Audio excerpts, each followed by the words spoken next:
Bismillahirrahmanirrahim. Assalamualaikum warahmatullahi wabarakatuh. Alhamdulillah, kita telah memasuki pertemuan ke-30 dan kita akan membahas bab syarat makmum mengikuti imam. Artinya, kita akan membahas ketika kita menjadi makmum itu ada syarat-syaratnya. Dan kita harus melihat imam itu kriterianya yang seperti apa ketika kita akan mengikuti imam tersebut. Sebelum kita memulai ke materi, mari kita berdoa bersama-sama terlebih dahulu. Bila hadiniya wa ala kulli syaitan al-fatihah.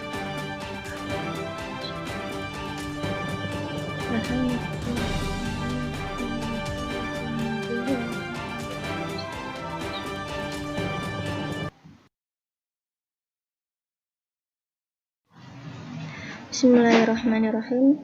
Faslun alladzi yalzamu fihi niyatul imamati arba'ah. Seorang imam diwajibkan berniat menjadi imam itu ada 4 keadaan. Al-jumu'atu yang pertama menjadi imam sholat Jumat, wal mu'adatu yang kedua menjadi imam sholat i'adah atau yang diulang, wal mangzuratu jama'atan yang ketiga menjadi imam sholat bernazar berjamaah, wal mutaqaddimatu fil maqari yang keempat menjadi imam sholat jamaah takdim dalam keadaan hujan.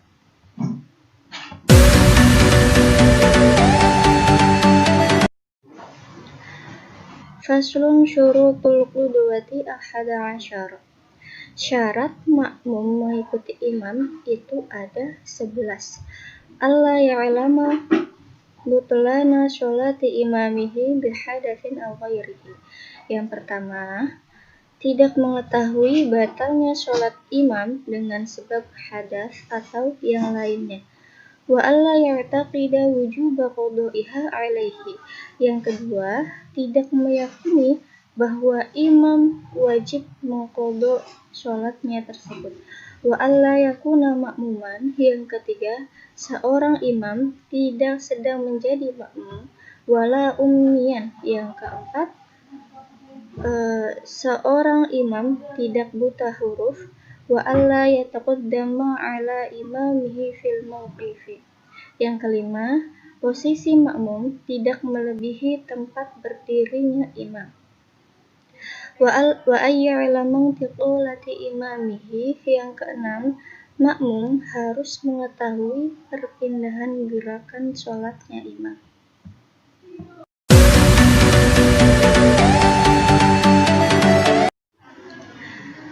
Wa ayyajtami'a fi masjidin aw 300 firu'in takriban. Yang ketujuh, berada dalam satu tempat atau berada dalam jarak kurang lebih 300 dhira. Wa ayyanwiyal qudwata awil jama'ata. Yang kedelapan, makmum berniat mengikuti imam atau niat berjamaah. Wa ayyatawafaqu nazmu sholatihima. Yang kesembilan, sholatnya imam dan makmum harus sama cara dan gerakannya. Wa alla yukhalifahu fi sunnatin fahishatil mukhalafati. Yang ke-10, makmum tidak menyelisihi imam dengan perbuatan sunnah yang sangat berlainan atau sangat berbeda. Wa ayyutabi'ahu. Yang ke-11, makmum harus mengikuti imam.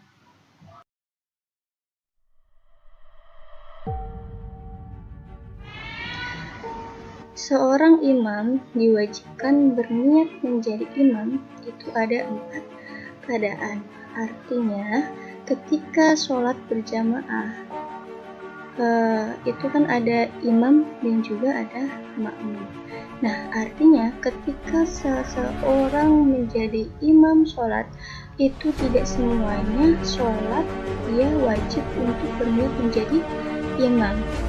Apa saja sholat yang diwajibkan ketika seorang imam itu diwajibkan niatnya menjadi imam, nah itu ada 4 keadaan. Yang pertama, menjadi imam sholat Jumat. Artinya ketika seseorang sholat berjamaah dan menjadi imam, ketika melakukan sholat Jumat, itu wajib baginya melakukan niat menjadi imam. Yang kedua, menjadi imam dalam sholat i'adah atau sholat yang berulang. Apa sih arti dari sholat i'adah itu? Arti dari sholat i'adah itu adalah melakukan sholat yang sama untuk kedua kalinya pada waktunya atau tidak. Karena pada sholat yang pertama terdapat cacat, atau ada sholat yang kedua yang lebih tinggi keutamaannya. Apa contohnya? Apa contoh dari sholat i'adah itu? Contohnya ada 2 kategori, i'adah wajib dan juga i'adah tidak wajib. I'adah wajib contohnya yaitu ketika seseorang sudah melakukan sholat namun tidak menemukan alat bersuci. Alat bersucinya yaitu air atau debu. Jadi seseorang tersebut itu tidak menemukan air dan debu. Nah, ketika seseorang tersebut sudah menemukan air atau debu, maka sholatnya itu diulang. Ketika menjadi imam, seseorang tersebut ketika menjadi imam, itu wajib baginya melakukan niat menjadi imam. Yang kedua, i'adah tidak wajib. Contohnya yaitu ketika seseorang ketika seseorang sholat, lalu kemudian auratnya itu terbuka.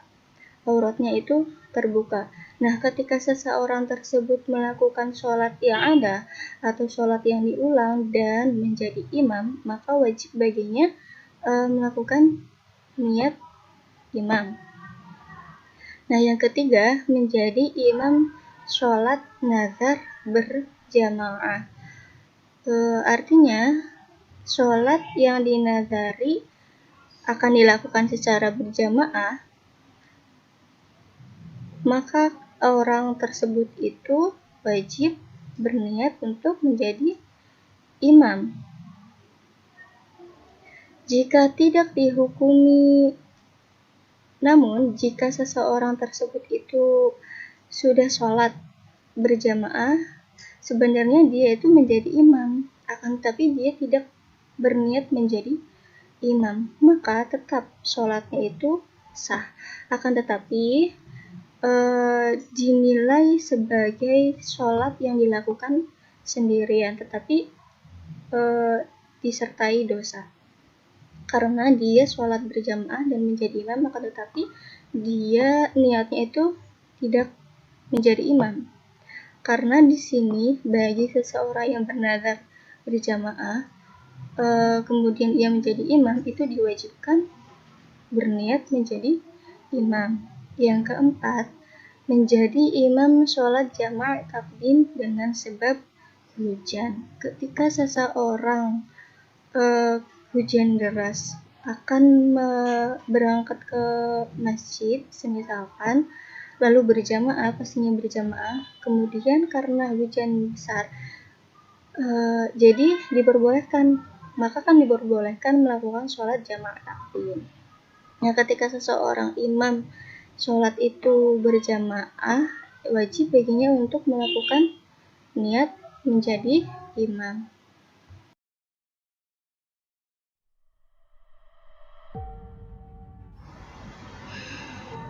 Syarat makmum mengikuti imam itu ada 11. Yang pertama, tidak mengetahui batalnya sholat imam dengan sebab hadas atau yang lainnya.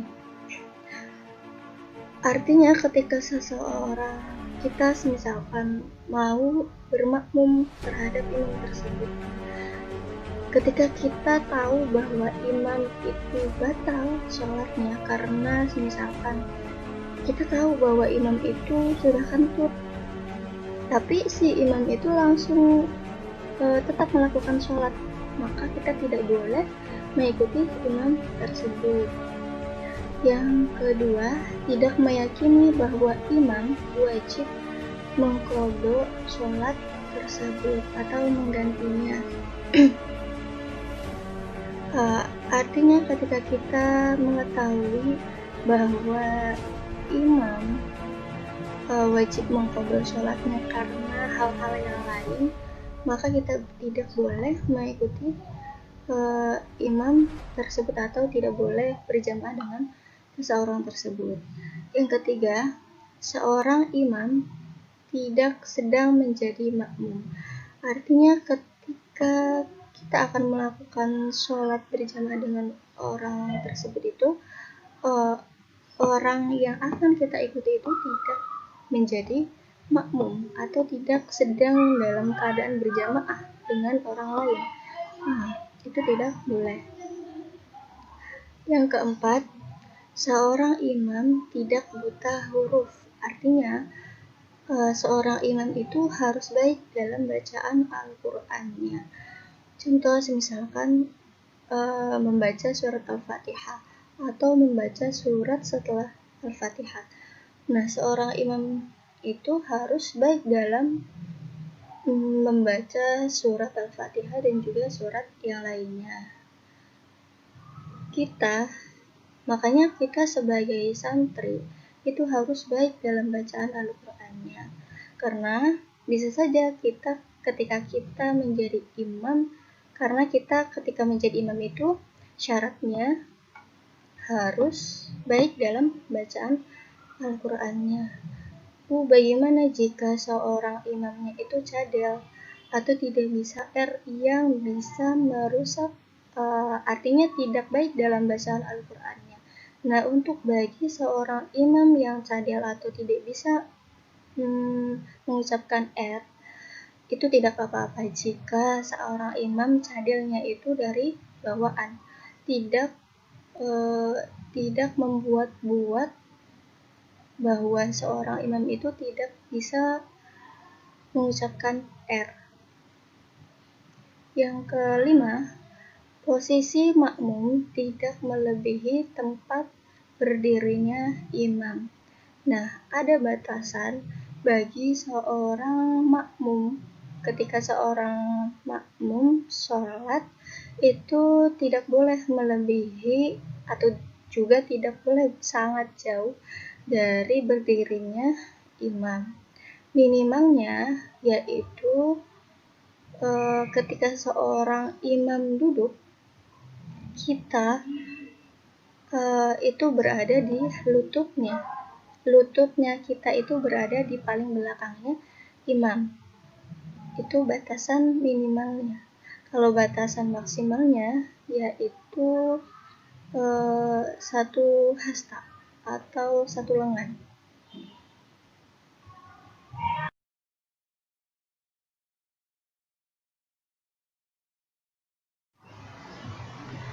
Yang keenam, makmum harus mengetahui perpindahan gerakannya sholatnya imam. Nah, artinya ketika kita menjadi makmum atau kita berjamaah itu harus bisa melihat gerakan-gerakan sholatnya imam. Artinya makmum bisa melihat imam secara langsung, atau bisa saja ketika kita tidak bisa melihat gerakannya imam juga terpenting kita bisa melihat pergerakan shaf barisannya sholat berjamaah atau kita berada di barisan terakhir sholat jamaah. Nah, namun kita masih bisa melihat gerakan sholat teman kita yang berada di depan sholat jamaah, itu masih bisa melihat gerakannya. Lalu seorang makmum juga masih bisa mendengar suaranya imam. Misal ketika imam membaca surat Al-Fatihah, kita masih bisa mendengarnya, itu tidak apa-apa. Namun jika seseorang makmum tidak mengetahui kategori-kategori yang telah disebutkan itu, tidak boleh kita mengikuti sholat jamaah tersebut, karena kita tidak mengetahui imam secara langsung, lalu tidak bisa melihat gerakan sholat berjamaahnya, lalu juga tidak bisa mendengar suaranya imam. Nah, itu tidak boleh. Artinya kita tidak boleh mengikuti sholat berjamaah. Yang ketujuh, seorang makmum berada dalam satu masjid atau satu tempat, atau berada dalam jarak kurang dari 300 hasta. Nah, bagaimana jika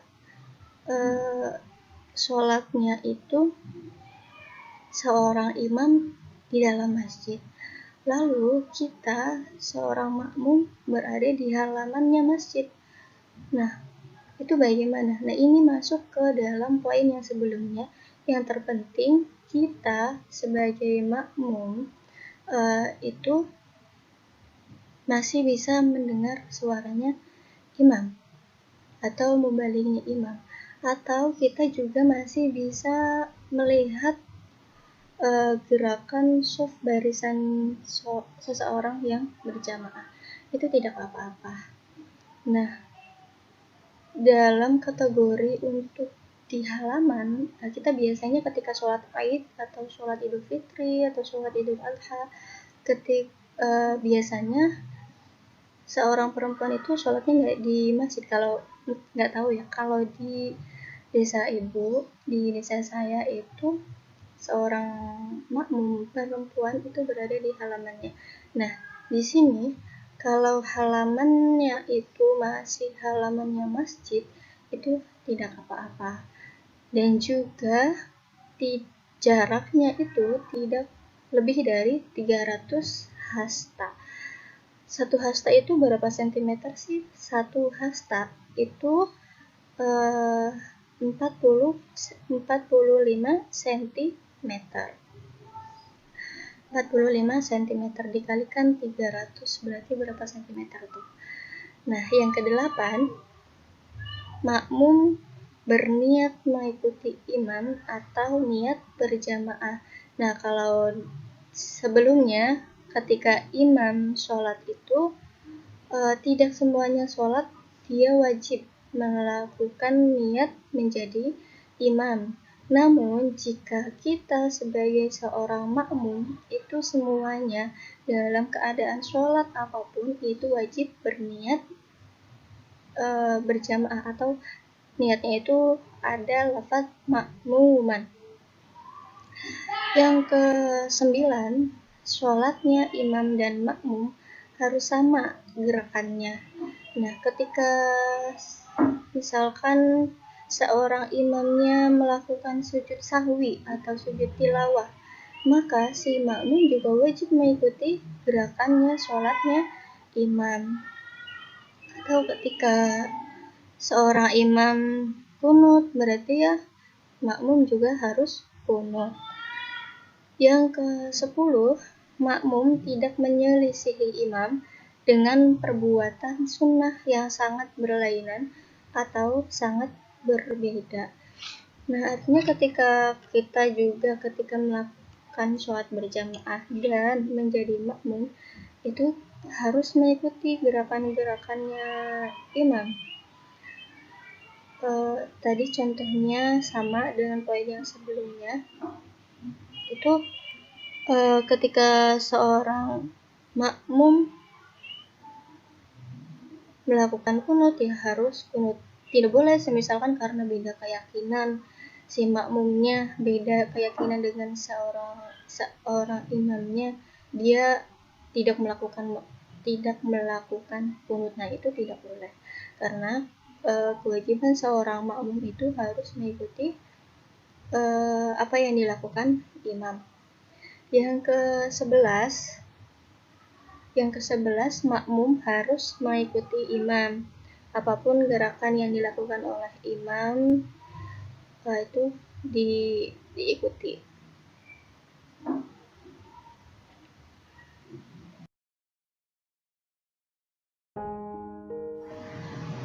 Nasihat Imam Syafi'i. Siapa yang menghendaki kehidupan dunia, maka harus disertai ilmu. Dan siapa yang menghendaki kehidupan akhirat juga harus dengan ilmu. Ilmu dapat kita capai dengan cara kita belajar. Ilmu bisa kita capai dengan cara kita melatihnya. Ilmu dapat kita capai dengan cara kita menghadapinya.